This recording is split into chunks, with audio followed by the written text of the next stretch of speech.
Gracias, hermano Javier. Amados hermanos, pasa a vosotros. Tomen sus lugares, hermanos, por favor. Bien, bueno, en esta mañana, ya tarde más bien, vamos a seguir reflexionando en la palabra de nuestro Dios. Y bueno, el tema de hoy le he titulado Insatisfechos, el arma perfecta del enemigo. ¿Qué es la insatisfacción? Bueno, la definición de insatisfacción es la siguiente. Se dice que es un sentimiento interior que experimenta una persona cuando siente que una realidad determinada no cumple sus expectativas. La insatisfacción muestra un nivel de desencanto personal producido por la frustración de que no haya cumplido un deseo determinado. Bueno, ¿cuántas veces hemos sentido insatisfacción, hermanos? ¿Alguna vez lo hemos experimentado o no? ¿Quién sí ha experimentado insatisfacción? A ver, levante la mano para ver a cuántos les voy a predicar, como a 4 nada más. Entonces los demás ya pueden subir a comer, hermanos. De verdad, hermanos, ¿de qué son? ¿De qué están hechos a ver los demás que no han experimentado insatisfacción? Yo creo que todos, hermanos, en algún momento, ¿verdad?, hemos sentido esa sensación de frustración porque pues se ha perdido el desencanto, ¿verdad?, de algo, de alguna situación en lo personal, con la familia, trabajo, no sé, tantas cosas que pudieran producirnos insatisfacción. Bueno, quizá no me quieren levantar la mano porque ya de antemano les dije que esta es una arma que utiliza el enemigo, ¿verdad? Dice la Escritura que nosotros no ignoramos las maquinaciones ¿de quién? ¿De quién? De Satanás, ¿verdad? Quiere decir, hermanos, que lo que hoy vamos a tratar tiene que ver precisamente con esta situación de conocer un poco más de cómo es que el mismo enemigo trabaja para, en un momento dado, pues hacernos caer, para alejarnos del camino de Dios, para, hermanos, precisamente poder experimentar algo como lo que hoy vamos a hablar. Dice Eclesiastés capítulo número 2, vamos a abrir nuestras Biblias, como bien dijo nuestro hermano, que tuviéramos listas las escrituras. Eclesiastés capítulo número 2, dice el versículo número 23. Porque todos sus días no son sino dolores y sus trabajos molestias. Aún de noche su corazón no reposa. Esto también es vanidad. El sabio Salomón en Eclesiastés, ¿verdad?, reflexiona acerca de alguna manera algo que hoy le llamamos estrés, ¿no? ¿Será que en los tiempos de Salomón ya existía esto, hermanos? Sí, nada más que no le llamaban de esa manera, pero en realidad el estrés, la aflicción, la insatisfacción ya era algo, hermanos, que se daba y se da desde el principio, hermanos, de la creación del hombre. Vemos a un hombre insatisfecho con lo que, hermanos, tenía o le faltaba o lo que anhelaba tener y no podía porque no le era permitido. Esto, hermanos, lo vemos desde el principio, entonces no es algo nuevo, no hay nada nuevo debajo del sol, también decía ese sabio Salomón. Y precisamente dice que hay hombres quienes todos sus días no son sino puro dolor.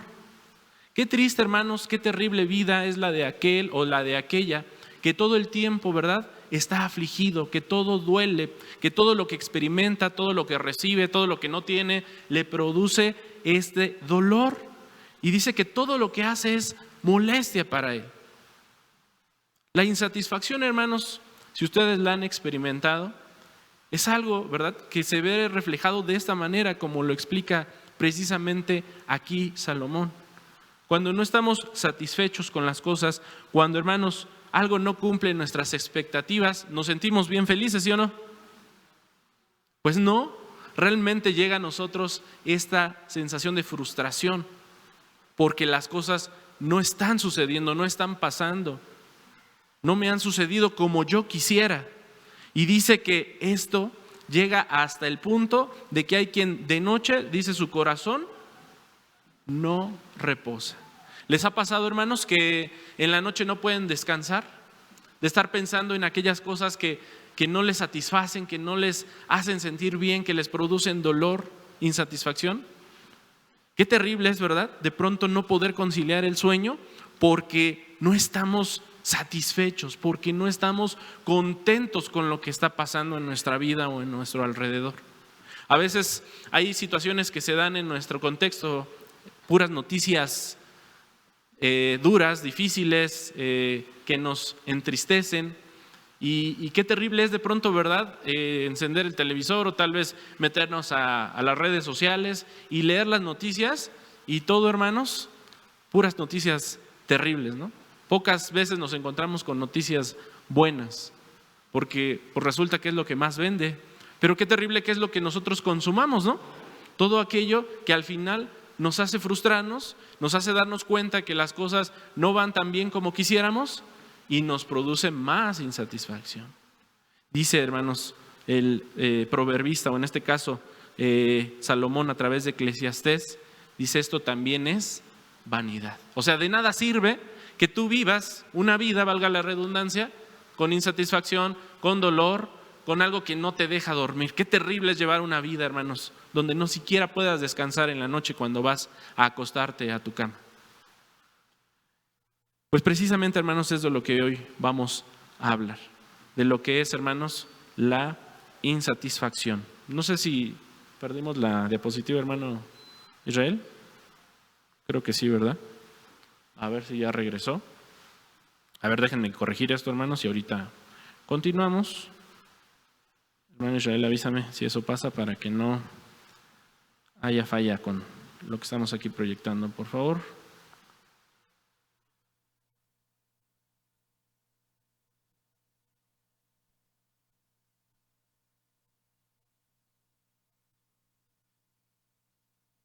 Parece que ya lo mandé, pero no se quiere ver, hermanos. Denme un segundito, porque sí me parece importante que podamos ver esto en la pantalla que les voy a presentar. Indica que estamos bien.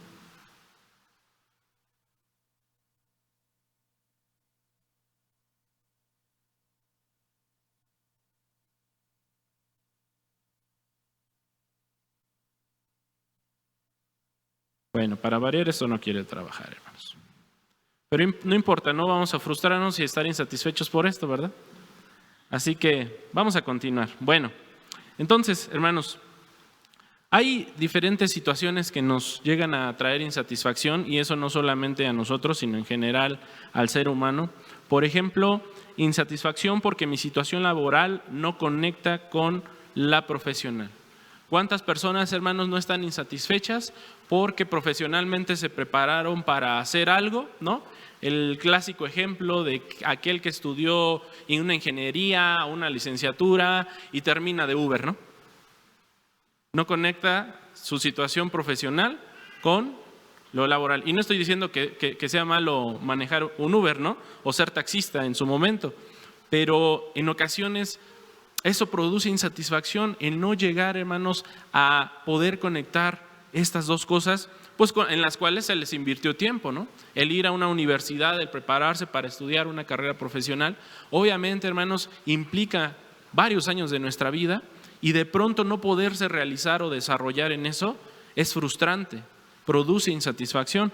Otro ejemplo, hermanos, a ver, ustedes me van a decir si se identifican o no, en la relación de pareja. Muchas veces, hermanos, la insatisfacción llega en la relación de pareja cuando nosotros nos centramos más en los defectos que en las virtudes de nuestra pareja. Dentro del matrimonio, hermanos, llega a pasar que aquellos que se casan, ¿verdad?, llegan a estar en un momento determinado insatisfechos porque las cosas, ¿no?, o el matrimonio no está siendo como ellos se lo imaginaban, como ellos pensaban, como creían, ¿verdad? O les habían contado en las películas esas de Hollywood o de las princesitas de Disney, ¿no? Resulta que no era así. Entonces viene la frustración, viene la insatisfacción. Y qué triste, porque eso, hermanos, hoy tiene a nuestra sociedad en una situación muy terrible, donde los jóvenes no están interesados en el matrimonio, ¿no? O los solteros en general no están interesados en el matrimonio, ¿sí? Y los casados pues ya no quieren saber más tampoco de su matrimonio. Otro ejemplo, hermanos, de insatisfacción también, o tipo de insatisfacción, es pues ya cuando esta se vuelve crónica, ¿no? A veces, ¿quién se considera muy exigente consigo mismo, hermanos? Bueno, mi hermano Raúl, mi hermana Judith, ¿sí? Hay personalidades, hay temperamentos que les lleva a ser muy exigentes consigo mismos, ¿no? Que todo quieren que sea a la perfección, que todo quieren, hermanos, que salga de la mejor manera. Y el problema, hermanos, no está en hacer las cosas bien, porque por otro lado estaríamos hablando de mediocridad, ¿no? De hecho, hasta cierto punto la insatisfacción, cuando la canalizamos bien, podría llevarnos a superarnos y a ser mejores. Pero cuando esta no tiene límites, hermanos, cuando nuestro deseo de hacer las cosas bien no tiene límites, cuando tenemos una ambición, que la ambición tampoco está mal, pero cuando esta no le ponemos límites, viene la insatisfacción. ¿Por qué? Porque igual nos fijamos solamente en lo que no se está haciendo bien y porque no está cumpliendo nuestras expectativas, ¿verdad? Lo que quisiéramos que se diera. Y en ocasiones viene a ser ya una situación crónica, algo que no nos podemos desarraigar y quitar de nosotros. A lo mejor en el caso de algunos chicos o todavía de algunos adultos, otro tipo de insatisfacción podría ser por la familia o los padres que les tocaron. De pronto, ¿verdad? Sobre todo cuando somos más jóvenes, y también de adultos llega a pasar, ¿verdad? Nos quejamos y decimos, es que pues veo a los papás de mis amigos, ¿no? O de mis compañeros, y veo que ellos sí les permiten hacer cosas que a mí no. Y entonces llega una insatisfacción porque yo no puedo hacer, porque mis padres no me lo permiten, ¿no? O porque a lo mejor me tocó, perdón la expresión, un patán de padre, ¿no? ¿Sí? O una madre desobligada. Y también eso podría causarme insatisfacción. Hasta cierto punto, digo, tiene lógica, pero vamos a ver, hermanos, que todo esto al final es un riesgo. O a ver esta, ¿qué les parece, hermanos? Por las condiciones en la iglesia y en el ministerio, de cómo se realizan las labores y la predicación. ¿Alguien se ha sentido insatisfecho, hermanos, por cómo se dan las cosas en la iglesia? ¿Verdad que sí? Y dice, sí, hermano. Digo, está bien que empecemos por aceptarlo, pero ahorita vamos a ver, hermanos, el riesgo en el que nos encontramos en todas las áreas y ejemplos de la insatisfacción, ¿eh? No nada más en esta última. Bueno, quiero decirles, hermanos, que déjenme intentar una última vez a ver si se conecta. Si no, pues ya lo dejamos por la paz. A ver, hermano. Ahí está. Satanás corrompe a través de la insatisfacción. ¿Ustedes sabían esto, hermanos? Que Satanás corrompe a una persona a través de la insatisfacción. Aquí hay algunos ejemplos, vamos a verlos. Dice Job, capítulo número 8. Vamos a ver por qué digo esto. Dice Job, no, ya se fue esto.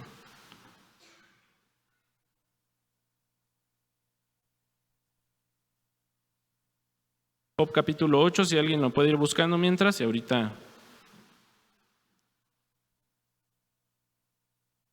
les doy el versículo exacto, hermanos.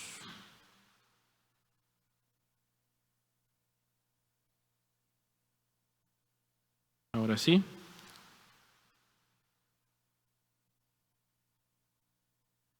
Job capítulo 8, hermanos, del versículo 1 en adelante, ¿quién me ayuda?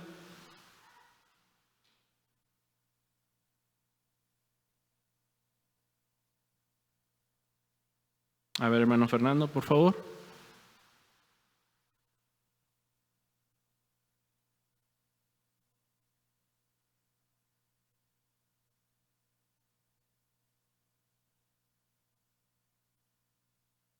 ¿Sí o no?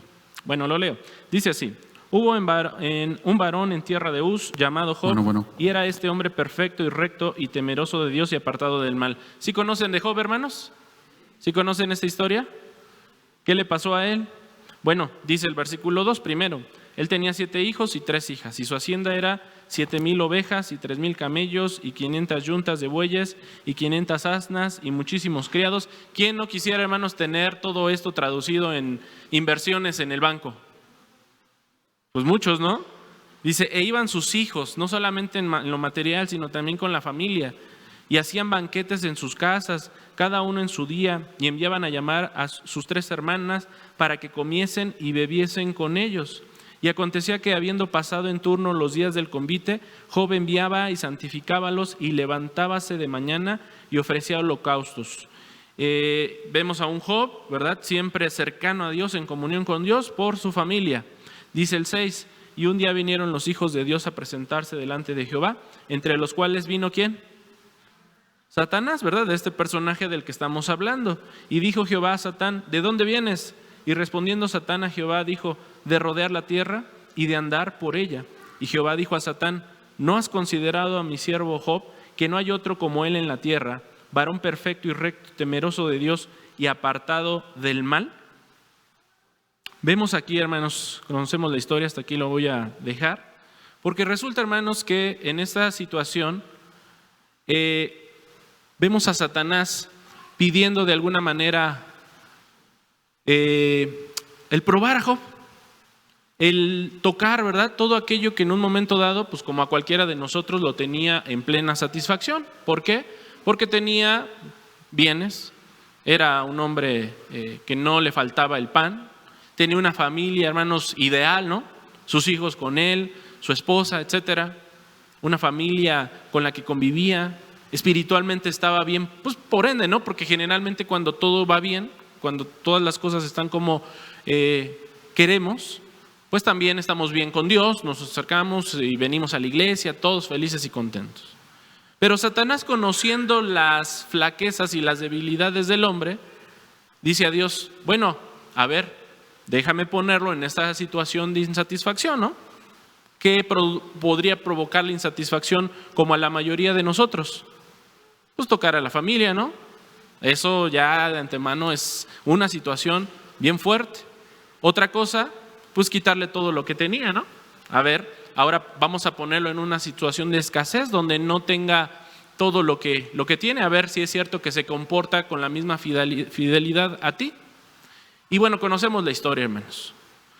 Pero lo que yo quiero rescatar es que dentro de esas maquinaciones, como dice Santiago, si no mal recuerdo, ¿verdad?, está el hacernos entrar en insatisfacción, porque sabe Satanás de antemano que es una manera en la que nosotros, bien como seres humanos, podemos debilitarnos y ceder, hermanos, a fallarle a nuestro Dios.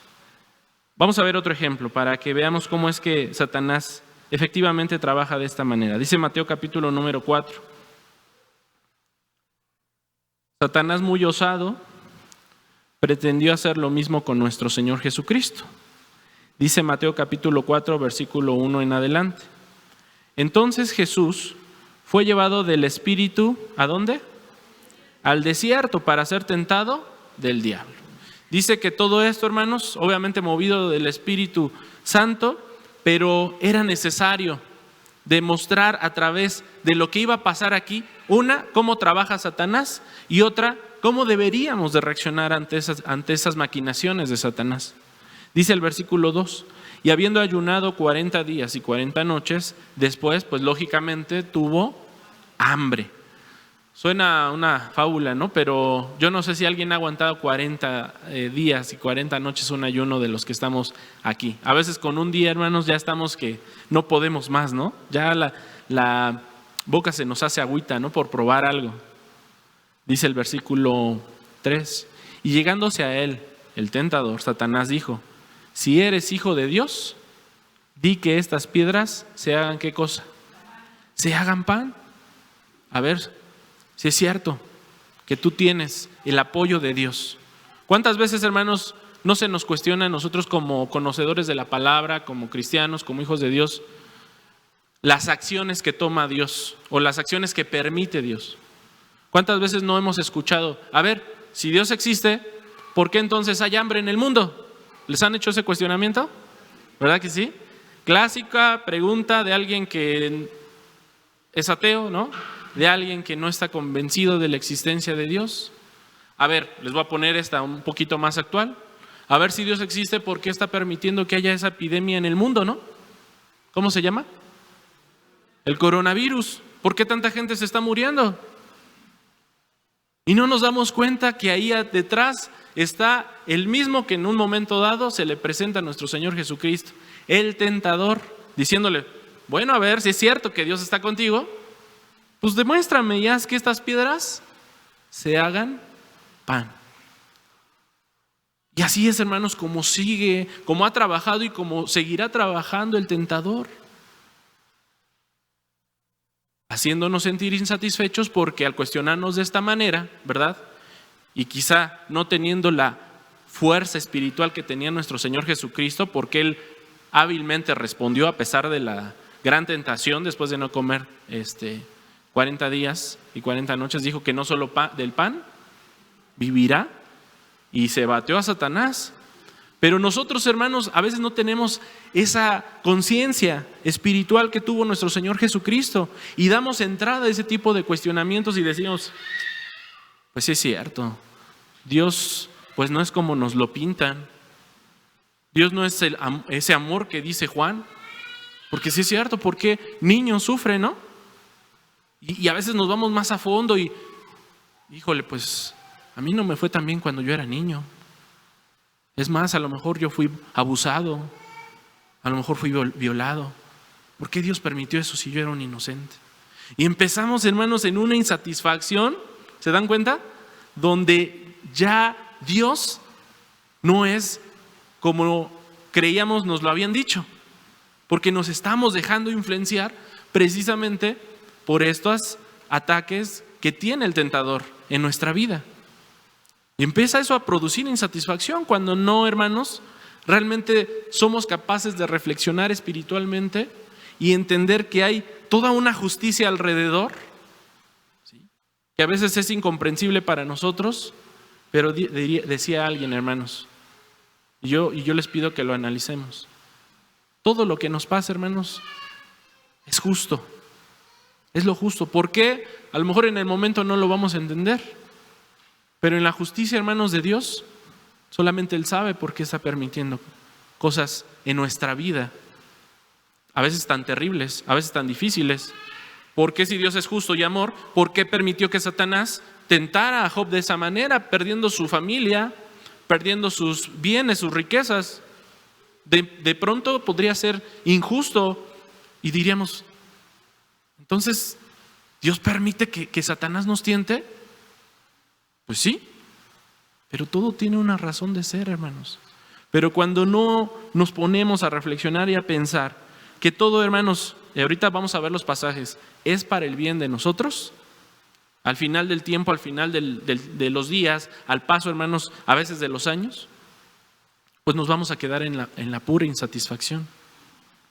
Y Jesucristo nos enseña que tenemos que aprender precisamente a responder con la misma palabra. No solo de pan vivirá el hombre. Y no es algo que se inventó, porque eso ya estaba escrito en el Antiguo Testamento. Simplemente aludió Cristo a esas palabras para deshacerse de esa tentación que le estaba presentando Satanás. Y aquí abro un paréntesis. Entonces es muy importante conocer la palabra de Dios para poder, hermanos, para, mejor dicho, no caer en estas tentaciones que nos llevan a la insatisfacción.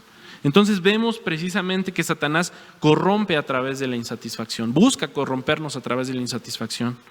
¿Cuántas veces no hemos pasado, hermanos, por situaciones donde nuestra economía está baja? ¿Y cómo nos sentimos? Y empiezan esos cuestionamientos, a veces ni siquiera alguien nos los hace, ¿no? Sino nosotros mismos. Y a lo mejor tú eres de los que diezman, y a lo mejor eres tú de los que, como decía el hermano Dan, ¿no?, en su predicación de hace 15 días, ¿no? Pues yo estoy probando a Dios y estoy cumpliendo, pero de pronto pues no me está alcanzando, no estoy recibiendo lo que debería, yo estoy siendo fiel. Y empieza, hermanos, ese sentimiento de frustración y empieza a trabajar la insatisfacción. No nos damos cuenta que estamos cayendo precisamente en esa tentación, valga la redundancia, del tentador, ¿sí?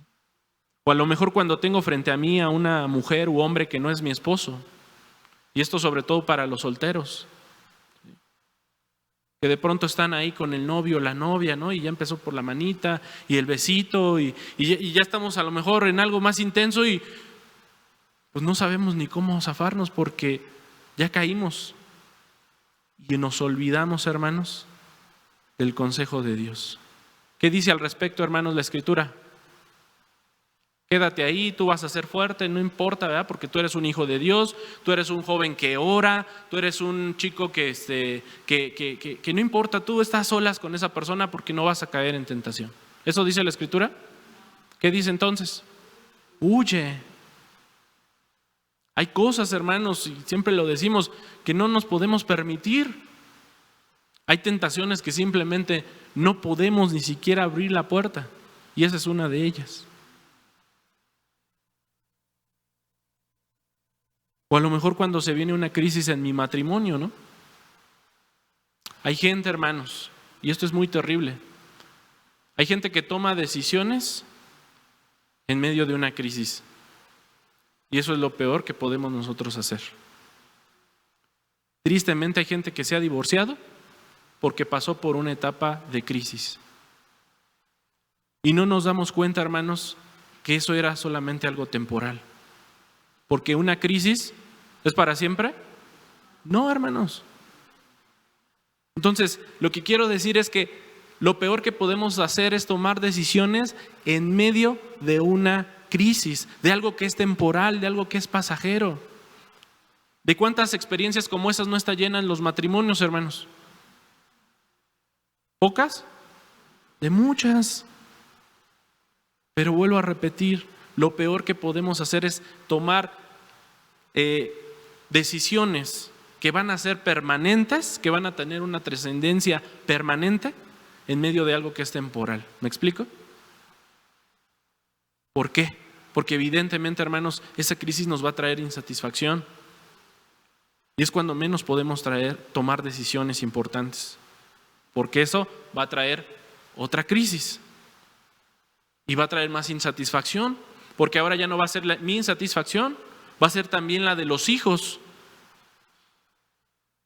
¿O un matrimonio que se disolvió no trae insatisfacción a los hijos, hermanos? ¿Sí?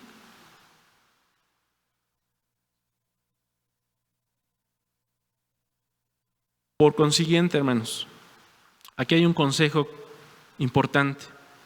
Determina tu manera de afrontar la vida antes de que vengan las dificultades. Vuelvo a decirte esta frase. Determina tu manera de afrontar la vida antes de que vengan las dificultades. Dice Lucas capítulo 14, hermanos.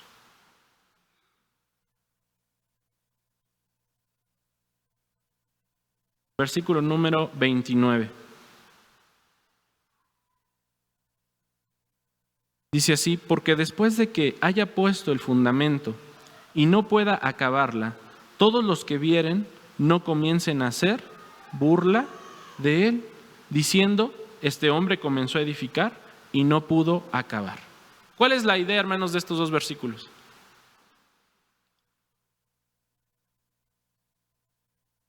Dice el Señor Jesús, versículo 28, a lo mejor para que entendamos todavía más el planteamiento: porque ¿cuál de vosotros, queriendo edificar una torre, no cuenta primero sentado los gastos si tiene lo que necesita para acabarla? ¿Cuál es la idea, hermanos, central de estos versículos? A ver, hermana Ana.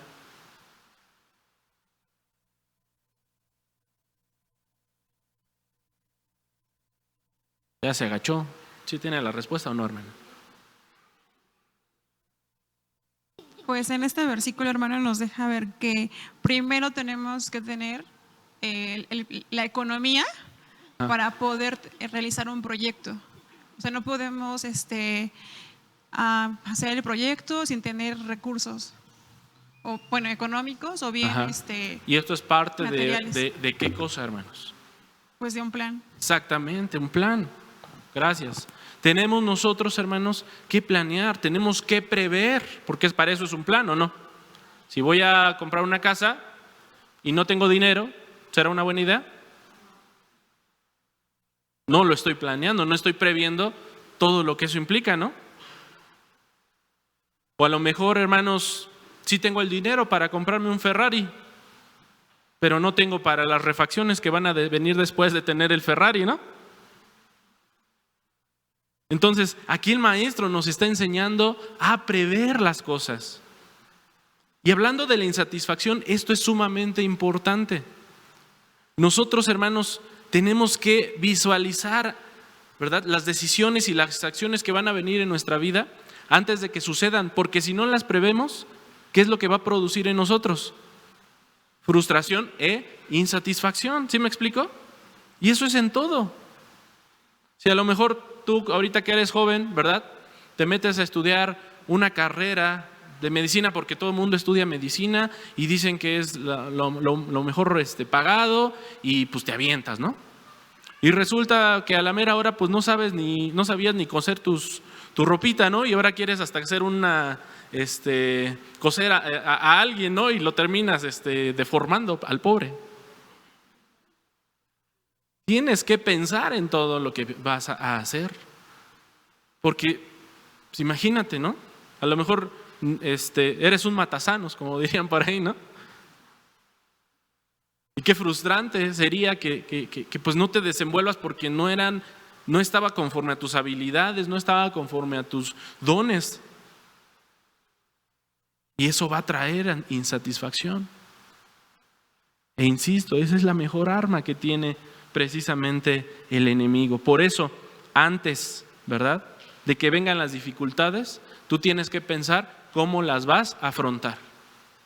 Tú tienes que estar pensando, ¿y qué va a venir cuando yo tenga una crisis en mi matrimonio? ¿Qué va a suceder cuando mi esposa o mi esposo de pronto estaba en su momento más complicado y me gritó y me dijo hasta de lo que me iba a morir? ¿Qué voy a hacer? De verdad, porque hay cosas que ni siquiera nos ponemos a pensar, sino que reaccionamos hasta que sucede, porque puede pasar. Puede pasar y es hasta cierto punto natural que llegue a suceder que yo agarro a mi pareja en un momento donde no era conveniente y explotó. ¿Qué voy a hacer? ¿Sí? ¿Voy a actuar como dice la palabra de Dios, la blanda respuesta quita la ira, o me voy a dejar ir también, como dicen por ahí, como gorda en tobogán, ¿no? Y a veces, hermanos, por no pensar en cómo vamos a actuar cuando vengan las dificultades, viene otro problema más grande, viene una insatisfacción más grande, se empieza a hacer más grande el problema, hasta que ya cuando no nos dimos cuenta, firmamos un papelito donde ya dijimos no más. Entonces, este punto, hermanos, este asunto de la insatisfacción es algo que realmente debemos de tomar en cuenta. Es algo que tenemos que reflexionar y pensar qué vamos a hacer con esto. Porque todos estamos expuestos, hermanos, a vivir insatisfacción.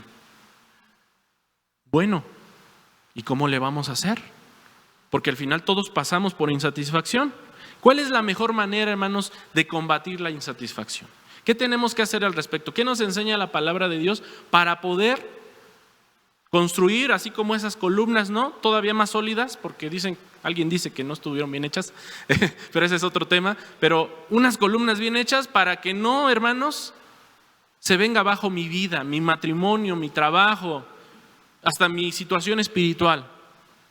¿Qué es lo que va a hacer sólido mi vida para que yo pueda afrontar la insatisfacción? Vamos a ver lo que dice Romanos, hermanos.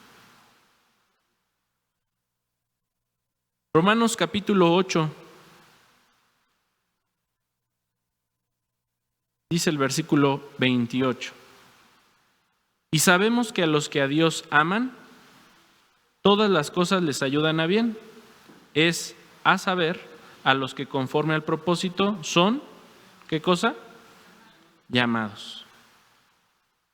Bueno, aquí, hermanos, primeramente la palabra de nuestro Dios nos enseña algo bien importante, que todo lo que nos pasa, que todas las circunstancias, hermanos,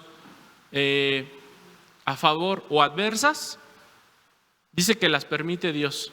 ¿Y por qué las permite Dios? ¿Porque son para qué? ¿Para destruirnos? Según el texto. sea, ¿para qué son entonces? ¿Más fuerte? Para nuestro bien, precisamente, ¿sí? Todo esto que pasa es para nuestro bien. Entonces, primero debemos de entender que aún así sea la situación más difícil, nosotros debemos, hermanos, comprender que todo es para nuestro bien, ¿sí? Todo es para nuestro bien. Pero también, hermanos, algo que tenemos que aprender para poder afrontar esto es ser agradecidos. Sí. Aquí se me perdió el texto, a ver si ahorita se los encuentro. Pero la idea, hermanos, de lo que plantea Dios en un pasaje bíblico es que nosotros aprendamos a ser agradecidos si nos decimos cristianos. Bueno, dice Colosenses capítulo número 3, versículo número 15. Y la paz de Dios gobierna en vuestros corazones, dice. Hay algo que tiene que gobernar tu corazón y tu vida, que es la paz de Dios, a la cual asimismo sois llamados en un cuerpo. Pero ¿qué también tiene que ser algo que gobierne tu vida? La gratitud. Cuando nosotros, hermanos, somos agradecidos, vamos a poder combatir precisamente la insatisfacción. Tenemos, hermanos, que desarrollar el arte del contentamiento. A veces nos preguntan, ¿verdad? ¿Estamos contentos? Y lo asociamos con felices, o mejor dicho, alegres, ¿sí? Lo asociamos con alegres. Pero contento no es eso en realidad. O sea, sí es parte, pero no es un sinónimo así tal cual de lo que es estar alegre. Contento, dice 1 Timoteo capítulo número 6.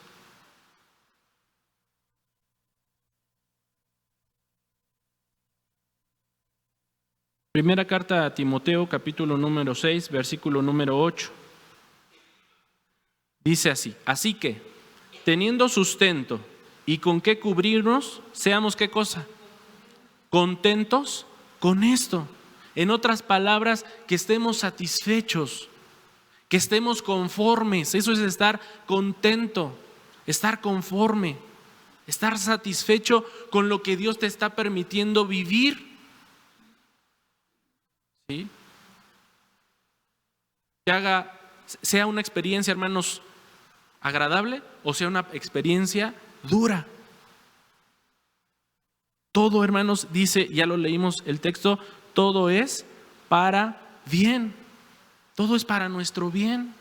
¿Cómo, hermano? Entonces, hasta que de pronto, hermano, yo esté viviendo en escasez cuando yo estoy siendo fiel con Dios, ¿eso será para bien? ¿Ustedes qué dicen, hermanos? Sí.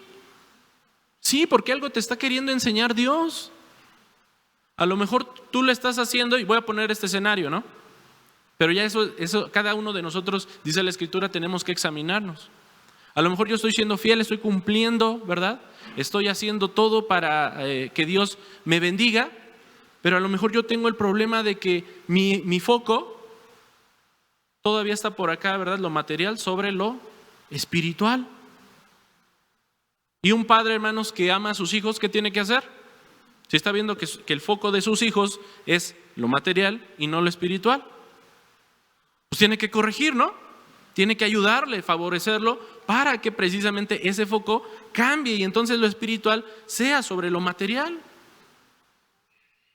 Y yo siempre lo he dicho, no quiero decir que esto no es importante, pero hay algo más importante.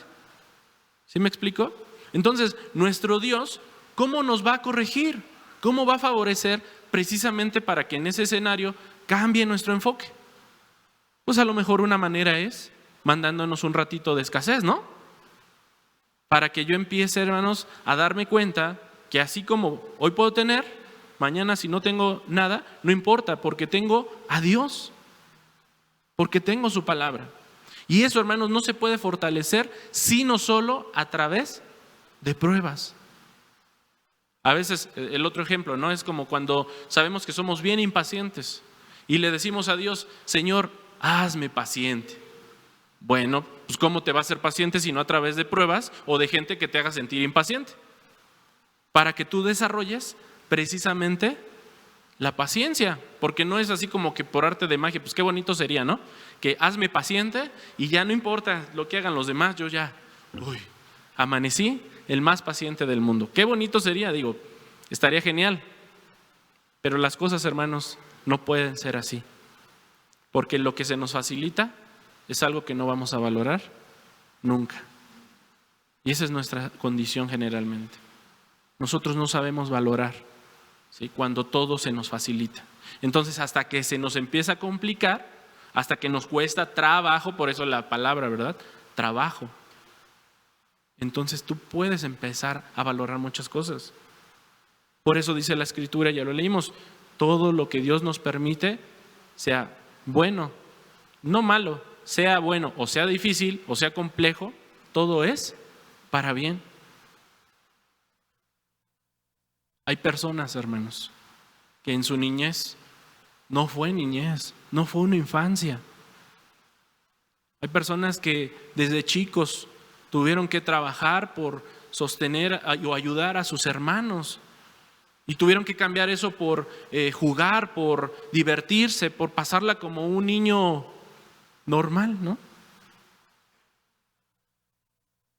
Pero quien ha conocido a Dios, hermanos, y ha vivido experiencias, hermanos, de lo más terrible, hoy se goza porque sabe que eso tuvo que ver para ser lo que hoy es, una persona fuerte espiritualmente, una persona que puede darle honra y gloria a Dios. Porque sí es cierto, a lo mejor eso pasó en su vida, pero hoy la condición de nuestra vida es totalmente distinta. Y eso, hermanos, nos hace valorar lo que hoy tenemos.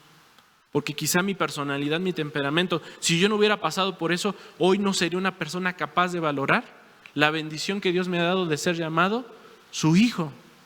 Y estaría insatisfecho por serlo. Porque puede pasar, hermanos, estar insatisfecho por ser hijo de Dios. Por eso la Escritura dice, ¿verdad? No te enfoques en que veas a aquellos que están haciendo mal, que están viviendo en pecado, que no están siendo fieles como tú y que ves que tienen, ¿no?, más y que les va bien. Bueno, eso es lo que se ve, pero no conoces a fondo su vida, no conoces realmente lo que está pasando en su corazón.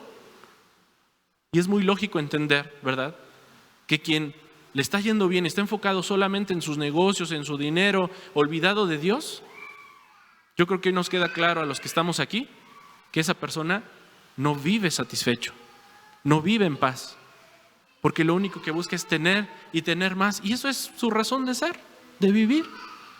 Muchos de los grandes empresarios, de los grandes inversionistas, en eso se les va la vida, hermanos, porque ni siquiera tiempo para su familia tienen. Y qué terrible, hermanos, que en eso se nos vaya la vida, ¿no? Perder, hermanos, toda una vida por no prever, por no pensar, hermanos, las cosas como ya lo leímos, como lo decía nuestro Señor Jesucristo. Pero a lo mejor, insisto, tú eres de los que piensan, pero ¿por qué a mí, no? Nuestro pensamiento, hermanos, debería de ser como el del profeta, dice Habacuc. Dice Habacuc, capítulo número 3.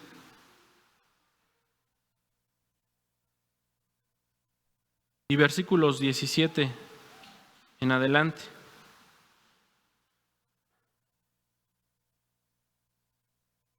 Desde el 16 para que veamos el contexto de lo que está hablando el profeta, hermanos.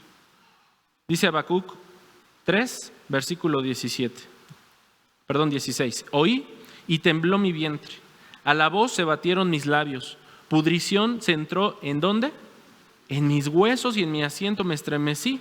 Si bien estaré quieto en el día de la angustia, dice, cuando suba al pueblo, que el que lo invadirá con sus tropas. Fíjense lo que está diciendo.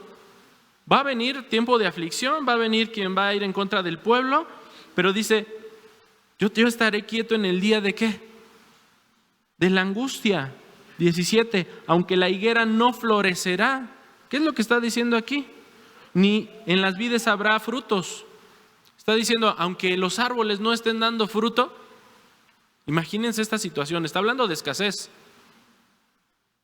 donde de pronto, hermanos, no haya ni para comer, es lo que está diciendo el profeta. Dice, y los labrados no darán mantenimiento, y las ovejas serán quitadas de la majada, y no habrá vacas en los corrales. Aun cuando no haya animales para alimentarnos, ¿no? Aun cuando no haya pan, aun cuando no haya simiente de la tierra. Dice el 18, ¿qué va a hacer el profeta? Con todo, yo me alegraré en Jehová y me gozaré en el Dios ¿de quién? De mi salud, hermanos. Eso podría parecerle una locura a cualquiera, hermanos, que no tiene a Dios.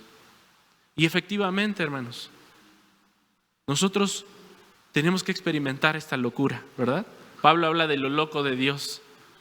Porque a veces nuestra alegría, nuestra felicidad está fundada aún cuando las cosas para todo mundo están mal. Cuando hoy, hermanos, hay gente muriéndose, cuando hoy hay gente, hermanos, infectándose por una epidemia, nosotros en vez de estar preocupados y afligidos porque pues ya viene esta y quién sabe cuántas vengan más, estamos aquí alabando el nombre de nuestro Dios. Pasó cuando tembló, ¿no? Se decía, pues hay que tener cuidado de las estructuras, no se nos vayan a venir encima, y la iglesia ahí estando, ¿no? Pasó también con lo de la influenza, que se recomendaba pues que no hubiera aglomeraciones, ¿verdad?, de gente, y la iglesia sí, guardando el día del reposo. Pareciera una locura, hermanos, y a lo mejor sí lo es, pero es esa locura, hermanos, que nos lleva a estar alegres aún cuando no haya qué comer, aún, hermanos, en el tiempo de la angustia, cuando venga, ¿verdad?, a combatirnos, dice el rey, de otro pueblo a este pueblo. Y aún cuando nos llevaran cautivos, tendríamos que estar, hermanos, realmente contentos, satisfechos con lo que nos está pasando, porque si viene de Dios, hermanos, pues que sea su nombre bendito, ¿o no? Pero insisto, ¿y qué si me está pasando a mí? Dice, hermanos, Juan capítulo número 16.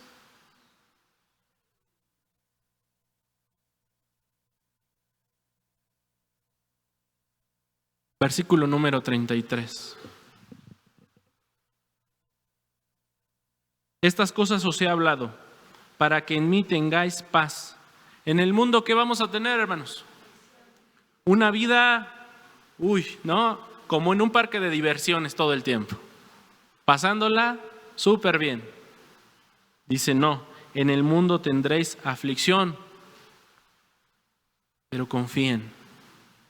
En otras palabras, tengamos fe, dice Cristo, porque yo he vencido al mundo. Y ese es el destino, hermanos, de todos nosotros. No importa que venga el día de la angustia, no importa que haya escasez, no importa, hermanos, que haya crisis en mi matrimonio, ¿sí? No importa, hermanos, que de pronto a lo mejor las cosas no se estén dando como yo quisiera en la iglesia. A lo mejor el predicador no cumple mis expectativas, ¿sí? Yo no puedo dejarme llevar por la insatisfacción, porque lo único que estoy haciendo es cediendo a lo que en este caso Satanás simplemente me está presentando y yo, ¿verdad?, me estoy dejando llevar por él. Tengo que aprender y entender esto, hermanos, que es lo que me va a dar confianza y me va a estar satisfecho aún las circunstancias. Es precisamente esto, hermanos, que Cristo dice, venció al mundo. ¿Y nosotros que tenemos a Dios, va a pasar lo mismo en nuestra vida? Sí, al final del tiempo, hermanos, en el día postrero, precisamente va a pasar exactamente lo mismo con nosotros. Vamos a vencer.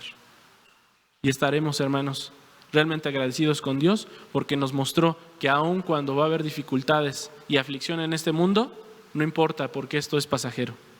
Lo importante es lo que viene con nuestro Señor Jesucristo. Paz a vosotros, hermanos.